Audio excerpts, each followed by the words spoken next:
Hello students, in all previous lectures we have seen principal solutions and general solutions. Those principal solutions and general solutions are very important for the board examination and CET examination. त्याच्यावर एक हमखास question असतोच लक्षात घ्या. त्यामुळे ते video चांगले study करा. त्याच्यामध्ये कोणत्याही प्रकारचं काय करू नका, तर हलगर्जीपणा करू नका आणि सगळेच्या सगळे व्हिडिओज तुम्ही चांगले करा. ते जर तुम्हाला आले तर तुम्हाला 2 मार्क्स CETसाठी एक क्वेश्चन आणि थेअरीसाठी एक क्वेश्चन असतोच. त्यामुळे काय त्याच्यात काही शंकाच नाही, लक्षात घ्या.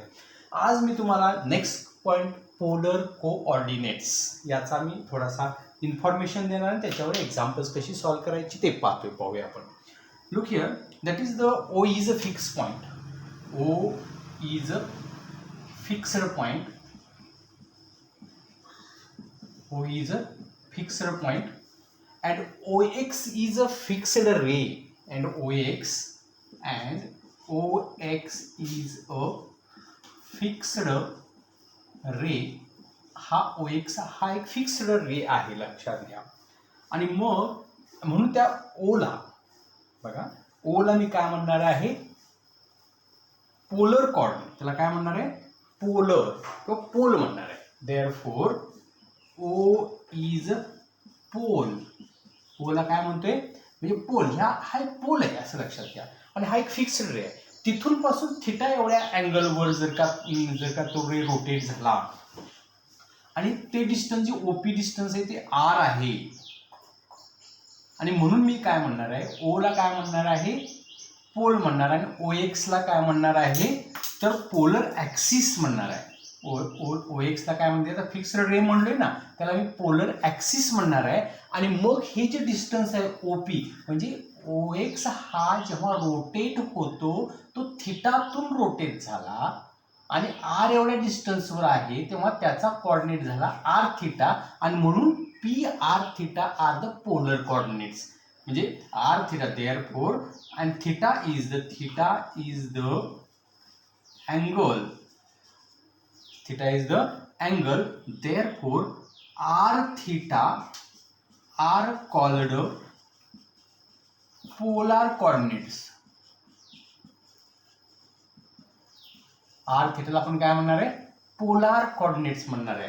आणि हेच जर आपण O जो आहे तो जर आता इथं O कुठे आहे माहित नाही आपल्याला, ऍक्च्युअल ओरिजिनवर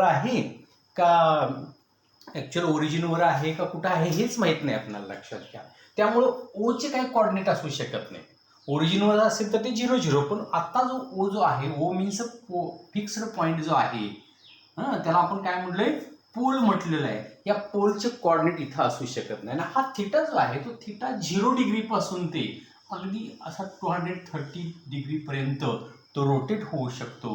म्हणजे एक रोटेशन कंप्लीट म्हणजे that theta lies between 0 and 2π.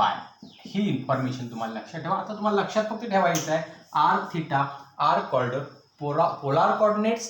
आणि जर आता हे पहा, जर O जर ओरिजिनवर असेल म्हणजे कार्टेशियन कोऑर्डिनेटचे जे असतात तिथं जो ओरिजिन असतो तिथं असेल तर हा X ऍक्सिस असेल, तर इथं जे असणार ते XY कोऑर्डिनेट असतात. समजा जर असं मी ही फिगर जर इथं अशी XY कोऑर्डिनेटवर घेतली आणि इथं जर हा पॉईंट म्हटलं तर लक्षात ठेवा असा परपेंडिक्युलर आपण जर draw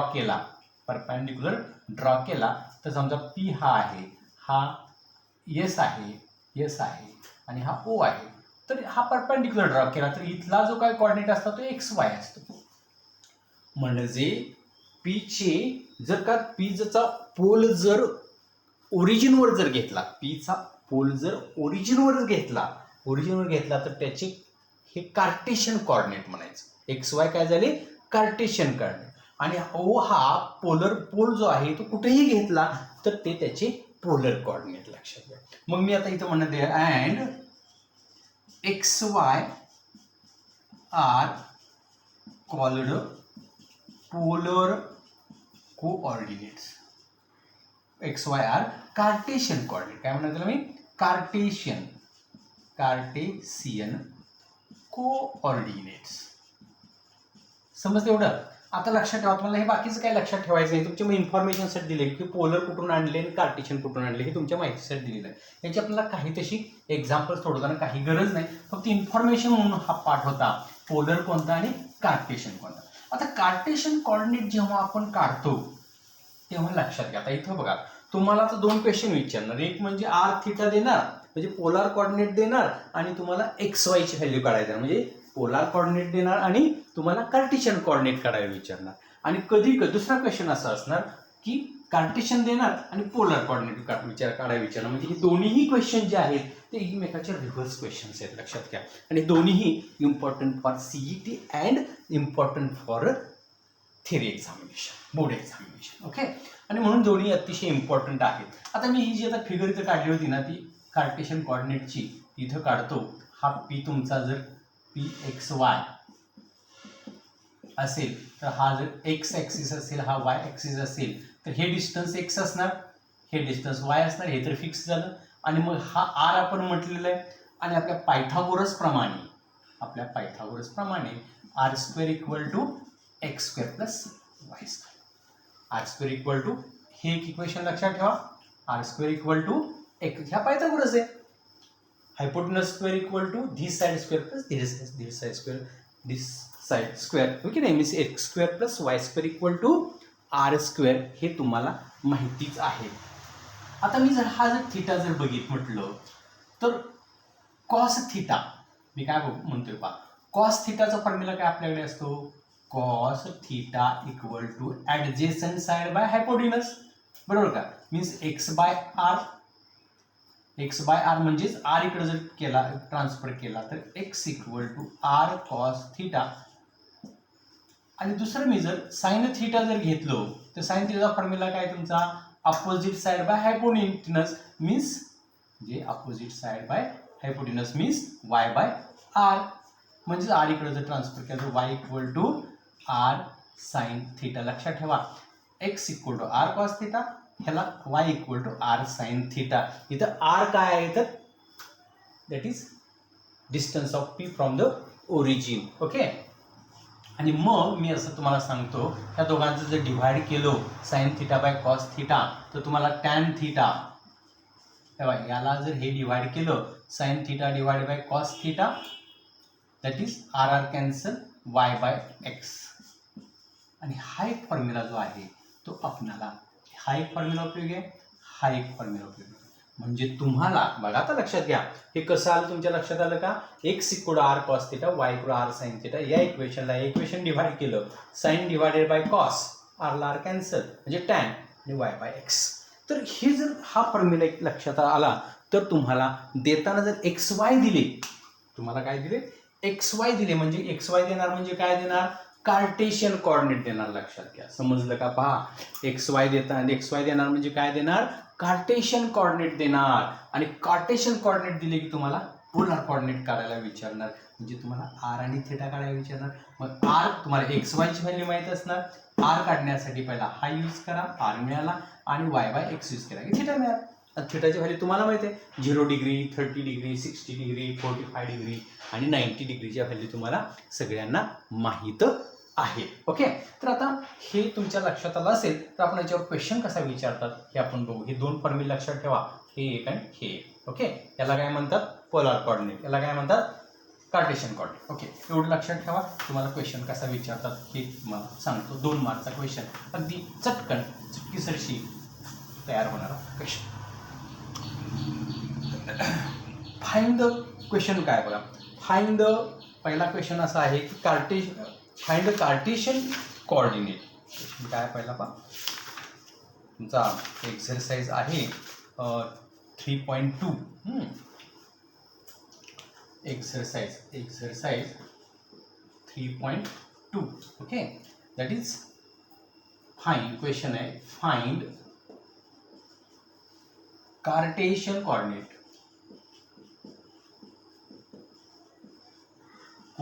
coordinates,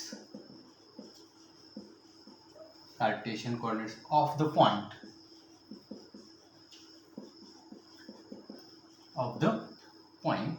whose polar coordinates, whose polar coordinates are. Okay, म्हणजे पोलार कॉर्डिनेट त्याचा अर्थ काय काय काढायचं मला, find the Cartesian coordinate. Cartesian coordinate find करायचे आहेत, म्हणजे फाइंड करायचं आहे कार्टेशियन कॉर्डिनेट. त्याचे काय दिले, पोलार कॉर्डिनेट तुम्हाला दिले. पहिला क्वेश्चन आहे √2 अँड π/4 असा क्वेश्चन आहे. आता तुमच्या लक्षात आलं का, पहा आता जस्टच एका मिनिटापूर्वी सांगितलेलं आहे की पोलार कॉर्डिनेट दिले तुम्हाला. हे काय दिलेत, पोलार कॉर्डिनेट. म्हणजे कोणाचे व्हॅल्यू दिलेत, आर आणि थिटाचे व्हॅल्यू दिले. म्हणजे हा जो हे एक्झाम्पल दिले, हे काय दिले तुम्हाला, पोलार कॉर्डिनेट, पोलार कोऑर्डिनेट्स. आपणच लिहून घ्या त्याच्या पुढे. त्यांनी नाही दिले, त्यांनी ते क्वेश्चन मध्ये दिले पोलार कॉर्डिनेट म्हणलेलं आहे. पोलार कॉर्डिनेट म्हणजेच काय, तर आर थिटा. तुम्हाला काय फाइंड करायचं आहे, कार्टेशियन कॉर्डिनेट म्हणजे एक्स वाय फाइंड करायचं. लक्षात घ्या, व्हेरी सिंपल. तुम्हाला काय फाइंड करायचं आहे, एक्स वाय फाइंड करायचं आहे. मग आता मला सांगा, आर तुमचा काय झाला, कम्पेअर केला तर R equal to √2 and theta equal to π/4. आणि π/4चा अर्थ तुम्हाला माहिती आहे, मी तुमच्या माहितीसाठी लिहितोय तो 45 डिग्री. π/4 means 45 degree. तुमच्या माहितीसाठी, त्यांना काही त्याची गरज नाही, आपण यूज पण करणार नाही, तर आपल्या माहितीसाठी यूज करणार आहे 45 डिग्री. आता मला एक्स वायचे व्हॅल्यू काढायचे. व्हॅल्यू कुणाचे काढायचे, एक्स वायच्या. मग एक्स वायचा फॉर्म्युला आताच मी सांगितला, but x equal to R cos theta and y equal to R sine theta. ह्यात व्हॅल्यू घातल्या, आरची व्हॅल्यू थिटाची व्हॅल्यू घातली, तुम्हाला एक्स आणि वायची व्हॅल्यू मिळतात. एक्स आणि वायची व्हॅल्यू म्हणजे काय झालं बघा, तर कार्टेशियन कॉर्डिनेट झाले की नाही, बघा बरं झाले की नाही. तर मग आता बघा, एक्स इक्वल टू √2, एक आरची व्हॅल्यू ठेवतो इथं आणि कॉस π/4 इथं ठेवतो.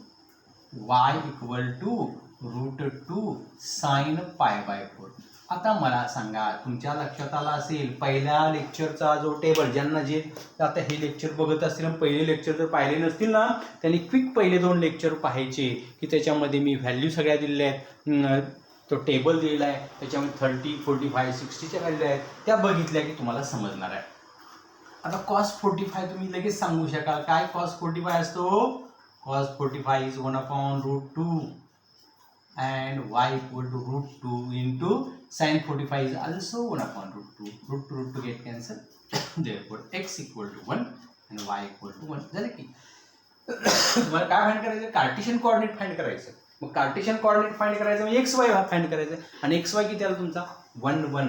देअरफॉर मी काय म्हणतो पहा, therefore Cartesian coordinates x Y 1 1. Finish. 2 marks मिळतात. आणि सीईटी डायरेक्ट तुम्हाला हे माहीत असेल ना, √2 माहीत असेल, हिची डायरेक्ट व्हॅल्यू माहीत असेल ना, तर डायरेक्ट आन्सर तुम्ही डायरेक्ट हे इथंच डायरेक्ट यायचं, तोंडी ओरली अगदी तोंडी यायचं. जर माहिती असेल फट्ट दिशी तुला टुगेला 1 1 उत्तर मिळतं. म्हणजे ह्यासाठी इन्फॉर्मेशन, सीईटी म्हणजे अगदी काय असं जादूची छडी नाही, लक्षात घ्या. त्याच्यासाठी तुम्हाला बेसिक इन्फॉर्मेशन असणं गरजेचं आहे.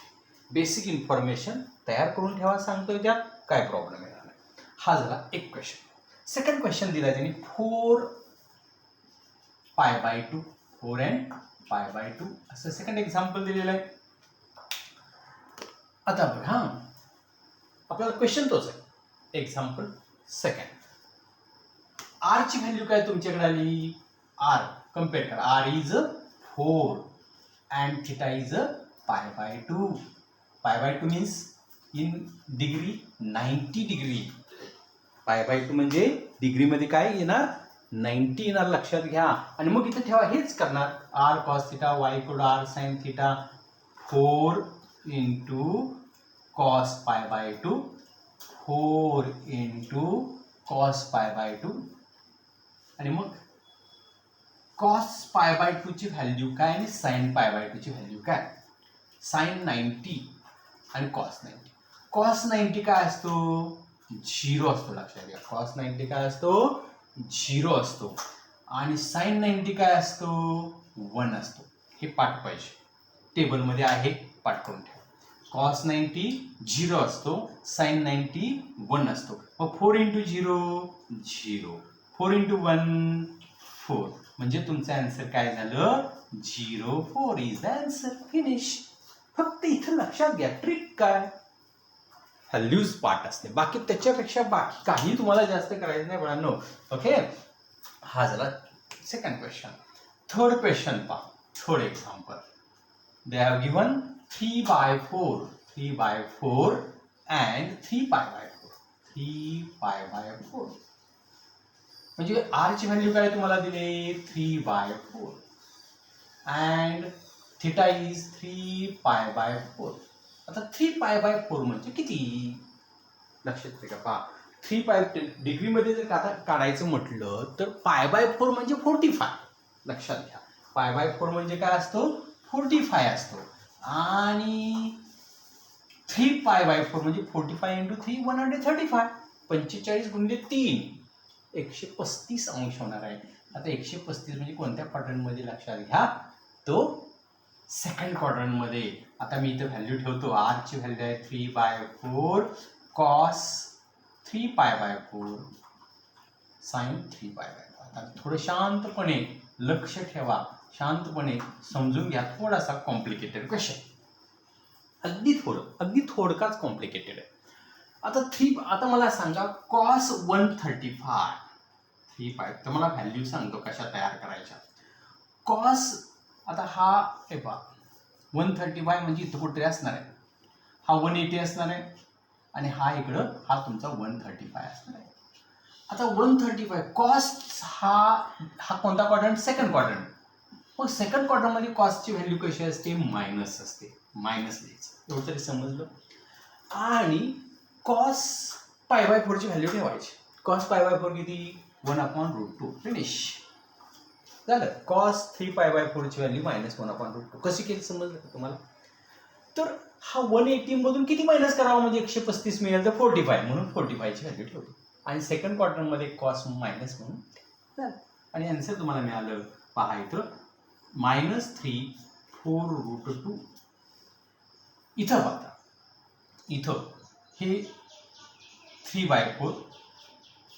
ओके, आणि याची सुद्धा व्हॅल्यू तीच असणार, फक्त पॉझिटिव्ह असणार, कारण साइन 135 साइन या क्वाड्रंटमध्ये पॉझिटिव्ह असतो, म्हणून त्याची व्हॅल्यू तीच मिळणार आहे, परंतु 1/√2 म्हणजेच 3/4√2 3/4√2 झालं. मग तुमचं आन्सर -3 4√2 अँड 3/4√2. फिनिश. हे झाले कसले पोलार कॉर्डिनेट्स. कसले कॉर्डिनेट्स, पोलार कॉर्डिनेट्स तुम्हाला दिले होते, काढले तुम्ही कुठले, कार्टेशियन कॉर्डिनेट. ओके, आता आपण आणखीन एक क्वेश्चन आहे, तो म्हणजे 1/2 अँड 7π/2. 1/2 अँड 7π/2 हा एक होमवर्क करावा अशी माझी इच्छा. 7π/3 अशी माझी इच्छा आहे. याच मेथडनी आणखीन एक तुम्हाला होमवर्क देतो. ओके, हा 4 आहे, होमवर्क आहे, पण हा 5th आहे. 2π/3 6 आहे. होमवर्क बरं का, हा सुद्धा होमवर्क, हा सुद्धा homework. 4π/6 7 3π/4 8 1 and that is the π/2. 9th हे सगळे होमवर्क्स आहेत, होमवर्क करायचे तुम्ही. Okay, 0 that is the r 0 no that is the 2 and 2π/3 2π/3 2π/3 2π/3 3π/2 3π/2. एवढे तुम्ही काय करा, होमवर्क करा. अजून एक 10 होऊ द्या, म्हणजे 10 होतील. 10 तुम्हाला एक्झाम्पल्स मिळतील, आणि ते एक्झाम्पल आहे, आणखी तुम्हाला एक्झाम्पल देतो.